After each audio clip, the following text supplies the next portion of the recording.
Alright, so just a quick disclaimer. This is strictly pertaining to our experience. We are from Georgia. We did this, we graduated in like, 2019? Take everything we say with a grain of salt.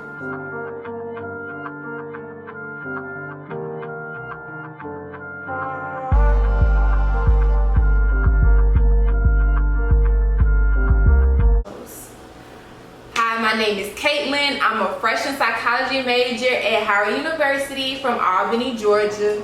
And I graduated with my associate's degree in general studies in 2019. It was like a couple weeks before I graduated from high school. Hey y'all, I'm Chelsea Bass, a junior political science major, psychology minor from Albany, Georgia at Howard University. I graduated with my associate's degree from Albany State in 2019 with Kate. With Big Kate. Yeah. Bruh. Oh, I can insert that video from when you had me sleep in the theater class. I still got that too. I still got that video. That was the same day we was talking about you going to Howard. Like, you was talking about how bad you want to go to Howard. I remember that shit distinctly. Wow. That's crazy. That came a long way. Hell yeah. Yeah, so I started doing enrollment like my fall semester, 10th grade year. And what about you? I started my junior year, so like August 2017, around that time. Yeah, period. So my experience with dual enrollment, it was kind of turbulent, and I always say that to this day. You know, I don't bad talk nobody, because everybody got a job to do, and you never know how hard it is for people behind closed doors. But specifically speaking, how other schools may have had counselors that actually looked out for them. The reason I was able to graduate and learn how to maneuver dual enrollment by myself was because of one of the teachers that used to work in my high school. Her daughter had graduated from Albany State prior to, so she taught me how to plan out all my classes and make sure that they correlated with my high school courses. Told me what to look out for, which is things that my counselor wasn't able to do. But overall, I had a pretty good experience with dual enrollment, and I feel like I'm in a position now where I can actually talk about it, because I've been sitting on this video for about a year, and I really want people to understand that it's other things to consider when doing dual enrollment versus the stuff they kind of just throw at your face, like, you know, the benefits and stuff. Right. What was your experience like?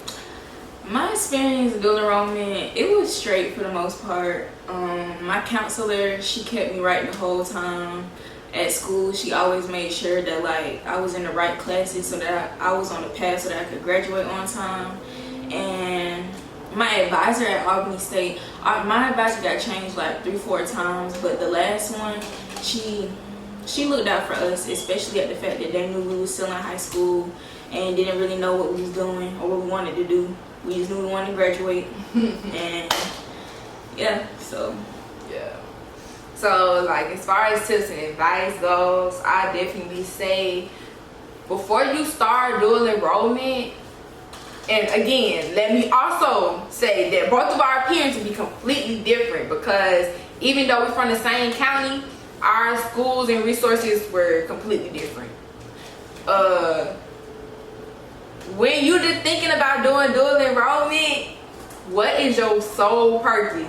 When you're thinking about dual enrollment, things to consider are you going to get free education and just go ahead and get your associate's degree? Like, is your associate's degree your sole purpose?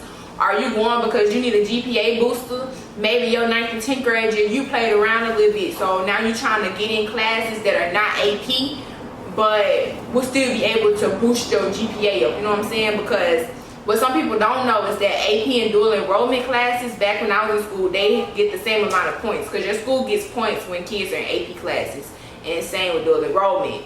And it also just makes your school look better, you know what I'm saying? So think about, is the GPA booster, are you trying to get your associate's degree, or are you trying to do it so you don't have to take the end of the year test? So we had Georgia Milestone, and like a lot of us would take classes prior to entering like our next grade year in high school. So as far as with the Georgia Milestones test, if we knew we had to take statistics our senior year, our junior year, either that fall, spring, or summer, we would just take statistics on the collegiate level and make sure that we aced it or passed it, whatever your work ethic is. And that way, by the time senior year rolled around, we didn't have to take that class, and it basically counted out our end of the year test. You know what I'm saying? And that way, you only what you in school for what?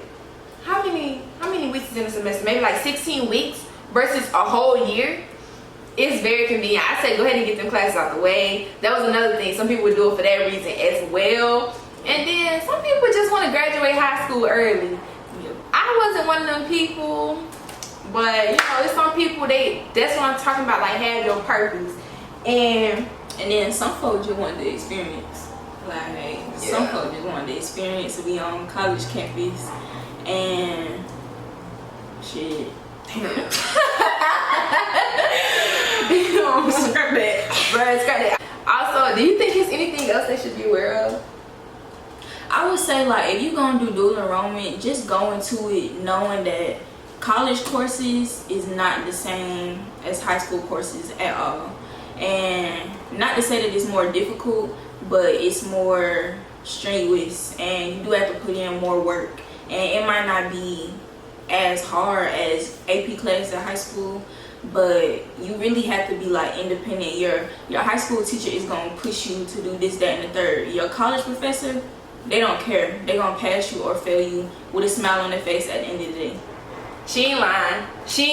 And they will not remind you to do your damn work. They won't. I promise you they won't. They won't. You on your own. You better make your own friend groups with your high school buddies and get it popping, because your professors could care less. They couldn't care less. Don't be scared to transfer from your community college to an actual institution if you need to, because I did that. Albany State dual enrollment program started getting popular, and I was like, oh, I gotta hop on the train because, you know, it's an HBCU. And I want to say I graduated from Albany State at 17. Like, right. Who's doing that? You know, back in the day, we was like lab rats. It wasn't a whole bunch of people doing dual enrollment for real, and let alone graduating from it. Exactly. Pay for it. As soon as you graduate high school, they're gonna make you start paying for the rest of your classes. So get it while it's free. It's literally a free education. Your books is free. I had free transportation because they had a bus that would take us, but everybody didn't have that. Did y'all have that? Albany State was right across the street from my high school. Oh, literally, you like, on the right across side. the street. So Yeah. Okay, Albany State had 2 campuses. Oh, also. I went to East Campus. Yeah, I was on East Campus. Yeah. Also, for the athletes, oh my God, for the athletes, for the love of God, if you want to play collegiate sports and you want your full time there, I would say, I don't know if I would recommend you graduate with your associates, honestly. Like, if you know you're somebody that wants to experience all 4 years of college classes, again, you need to reevaluate your purpose, because once you take all them classes, you're not going to have as long on your college campus as you typically would. And I know some people really value the full experience. Now, you can always add on another major, but that's more money out your pocket. Yeah, so push to get them full rides. If you're going to do dual enrollment AP, try to get all A's for real, because honestly, but it does make you look better though, especially if you're going to a school that his graduation retention rate is kind of low. Like, they don't graduate within the 4-year time span, and they're trying to increase that. If they see that you've done dual enrollment, that means you can already hold your own, and you're gonna fall up under that 4-year line, which makes them look better. That's what colleges are looking at now, especially like a lot of HBCUs. They want you to graduate 4 years under and keep their retention rate to a certain level, you know. And if you are gonna do dual enrollment, just don't play around, because at the end of the day, even if it's not the college that you like plan on attending, like once you graduate high school, it's still gonna show up on your college record. So take full advantage of dual enrollment. Don't play. It's still college, even though you're still in high school. And the good thing about dual enrollment, I will say, like me going into Howard, it knocked out all of my general courses. So immediately when I got to Howard, I just started focusing on courses from my major. I didn't have to take any maths, English, none of that. So yeah. This might as well be a 2-part video, because the more you talk, you might be like, oh wait, she just snapped, I gotta add something. what I was gonna say, everything comes with its benefits. Please weigh out your options. And if you ever need help planning your classes, or you want somebody to talk to about it, like we here, you can always message me. I'm not bullshitting nothing, cause this stuff do help. I promise you it do. I wish I had somebody to tell me the stuff I had to figure out on my own. I had to plan all my classes my last couple years so I could graduate. I had to tailor it to me. Whereas, like, again, I'm not bad talking nobody, but my counselor was more so tailoring everything as a general body versus by student. So, if it, you know, I wouldn't have graduated if I wouldn't have took stuff into my own hands. And sometimes you have to do that depending on what school system you're in and what type of resources your school has for you. Just, you know, just kind of look around though. Some things you do have to figure out on your own, but that's part of growing up, so you knew that was gonna happen. Oh, please pick a degree you can get a job in. We graduated with a general studies degree. Like, why do we do that? You can't do nothing. What job? But also, I did want to do the nursing program, but the downfall was that I was too young for it at the time. You had to be 17 at Albany Tech, and I was like 15 when I started. Pick what we wanted to, like, You filled study. out on that paper. I mean, they just told us to put general studies. You right. See, that's what I'm talking about. I say get you something that you can possibly make some money in, because even though the education is free, you don't really want to waste it. And too though, like, the one thing that I would say that's good about majoring in general studies is that whenever you do graduate high school and you go to the four-year institution that you want to go to, then if you haven't already decided like specifically what you want to do, then the general study courses can flow into like anything, and you're not tied down to just specifically whatever you thought that you wanted to do in high school. And then just know, like, when you get to college, you're gonna change your major probably about 2-3 times at least. So yeah, facts. Benny facts. All facts, no printer. If you know your course is gonna be real expensive and you probably not on track for a full ride scholarship, please go ahead and take the government money while you in high school. Yeah. I don't know how many other ways to say it. The government got money and they need to spend it, so you might as well let them use it on you. Don't go over there flunking though, because just as much as even a C can boost your GPA, for dual enrollment, a C can boost your GPA, believe it or not, if your GPA is already on the lower side. But don't go over there flunking. don't do it. Please don't do it. At least aim for B's, you know. But yeah, don't go over there flunking. It's not cute. And it's not funny. And what you will do is you will mess up an opportunity for the next child that's actually doing it for a reason. Another thing that like I peeped while doing dual enrollment, all of that childish stuff that you did in high school, like the class clown, there are no class clowns in college for real. Everybody is there trying to get their degree. They are taking their work very serious. You finna be surrounded by, you know, as a high schooler, as a 16, 17, 18-year-old, however old you're going to be during dual enroll, you're going to be surrounded by people that are 20 up. And they don't have time to have some class clowns joking on the teachers, being disrespectful to professors. So if you're going to do it, be serious about it, you know, get your free credits and get on up out of there. And again, she's speaking fast for real, so please listen. And don't take opportunities for granted either. You walking into these college classes and you sitting here like you know you don't really gotta pay for it for real. You pay for it on your transcript if you flunk, but you know you're not really coming out of pocket for nothing, not even your textbooks, not even as little as a pencil for real. It's not the same case once you go and sit in them seats with your professor. Right. Because to the left of you, you got a student that's in debt. Behind you, you got a student that's struggling to stay in school, who financial aid probably didn't hit for real. And then on the left of you, you probably got a full ride scholarship, but then if it dropped too doggone low, then they gotta pay for it too. You basically riding comfortable when you in dual enrollment. You riding comfortable. You ain't gotta worry about paying for that. But the people next to you do. So don't take that opportunity for granted, because just because you got it right now, you're gonna see once you graduate, life get a little bit more expensive. Yeah. Especially education wise. I ain't gonna hold you. School don't really gotta cost this much, but I digress. So I guess we gotta go into some of the cons, just a few of the cons. I say definitely do. If you have the opportunity, do dual enrollment over AP courses. Because for AP, you still gonna have to take that test at the end of the semester, year, or whatever. And everybody that was in my class, everybody that was in my AP history class, we all took it and we all flunked. So that class was a wasted credit. So just go ahead and do dual enrollment. Yeah. We was like lab rats. Again, our experience is a little older. Things have changed. More rules and regulations have been put in place. And they're not just letting any and everybody do it anymore. It's getting selective. At some point, it's going to have to. Because, you know, the government is stingy with its money. Even though it got it, you know, can't too many people get it. So be very mindful of that. The only bad thing about it for cons wise is the time that you would have spent bonding with your high school classmates, which I think is really important. Because I know a lot of people didn't love their high school, but I love mine wholeheartedly. And as you can see, I got on my school colors, period. But that time that you would have been bonding with your classmates, or the news about school that you typically would not get if you're not at school, like, you're gonna miss some of that. Now, I always made it to the pet rallies. That part. I ain't gonna hold you. This is irresponsible. I'm not telling you to do this, but I'll leave class early so I can make it to a pet rally.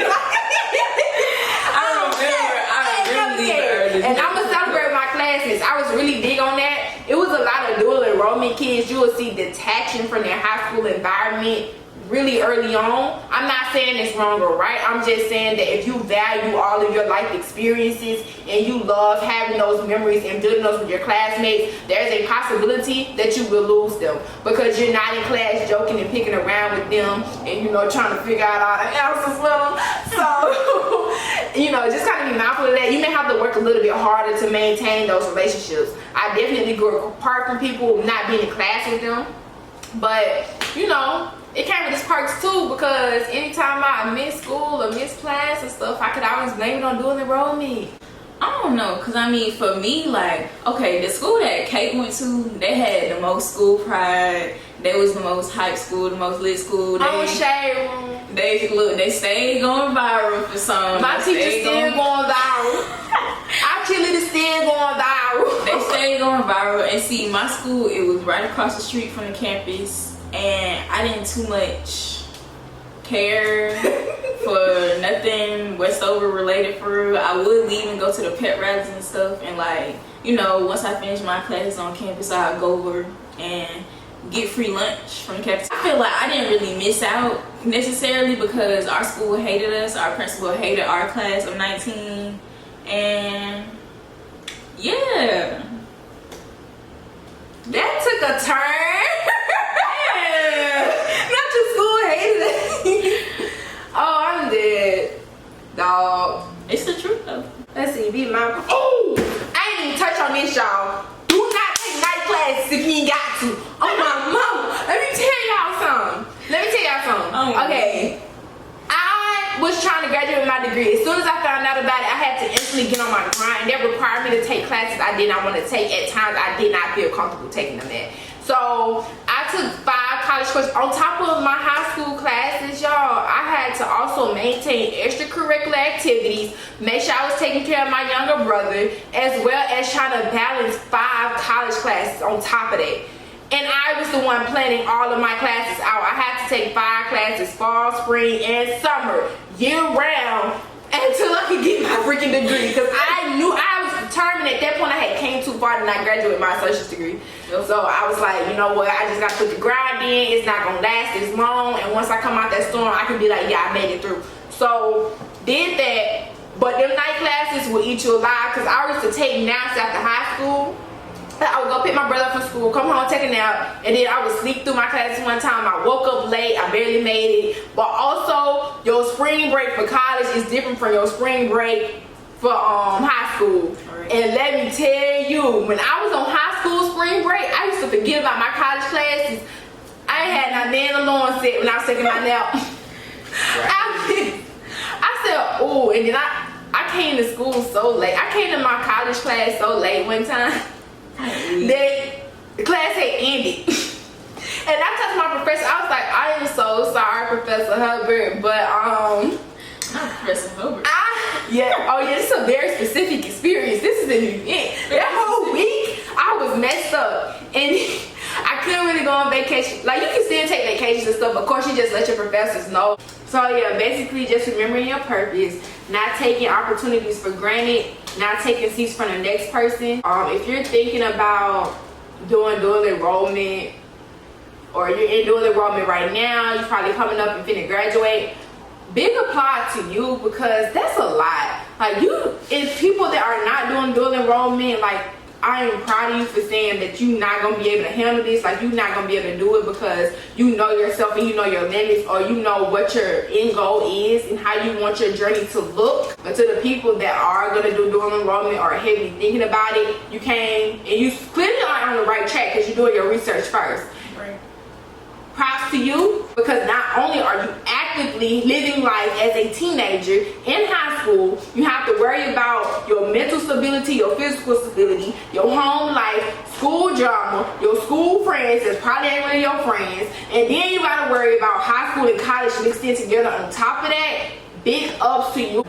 You gotta be disciplined to know what you can handle, know your limitations. Don't overwhelm yourself, don't overwork yourself. Because at the end of the day, the simple fact that you're doing dual enrollment, that's an accomplishment in itself. So, and you just got to high school. When you think about it, you still a baby, man, and you holding it down with all the rest of the college students. That's some big ups for real. Congratulations on taking advantage of an opportunity, or knowing when the opportunity is not for you, whatever your case may be. That's okay. You got anything else you want to add? Yeah, my last big piece of advice is stay ready so you don't have to get ready. What is for you will not pass you.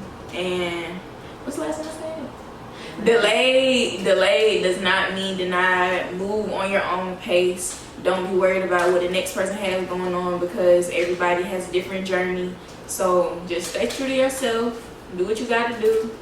And get on up out of there. That's it. Get that money that the government trying to be stingy with. Yep. It's meant for you. They owe it to us. It sound like a commercial. It's meant for real. But the help that you can't find in high school, you can find it somewhere else. Don't be afraid. You never know what college students are ready to help you too. Right. Like your college classmates, they there for you too. Right. Especially if you went to HBCU like we did. Yo.